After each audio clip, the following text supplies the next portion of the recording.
چرا تو تاریکی تنها نشستی؟ اوه، خیلی زیبا شدی. بریم پایین، مهمونو دارم. تو برو. مهمونا که اومدن منم میام. آزرا، ممنونم.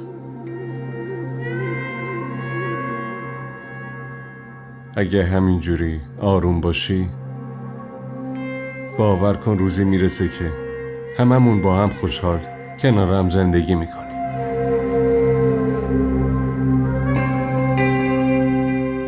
میدونم که اشتباه بزرگی کردم، در حقت بی‌انصافی کردم،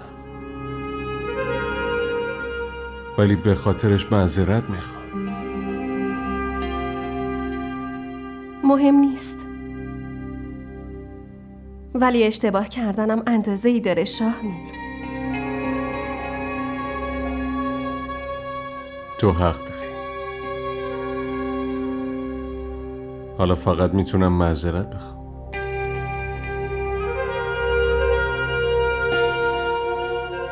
بیخیال باشه؟ بریم. تو برو. یه وقت اون اشتباه عزیزت تا اینجا نیاد دنبالت.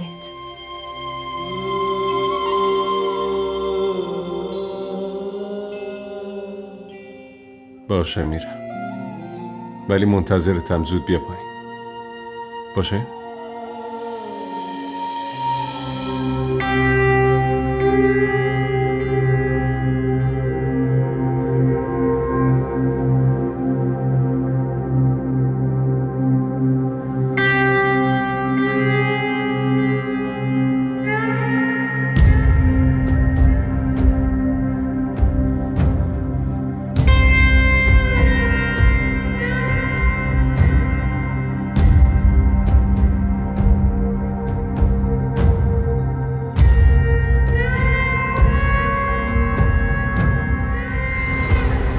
حواست نبود، ولی مونا حواسش به همه چی هست.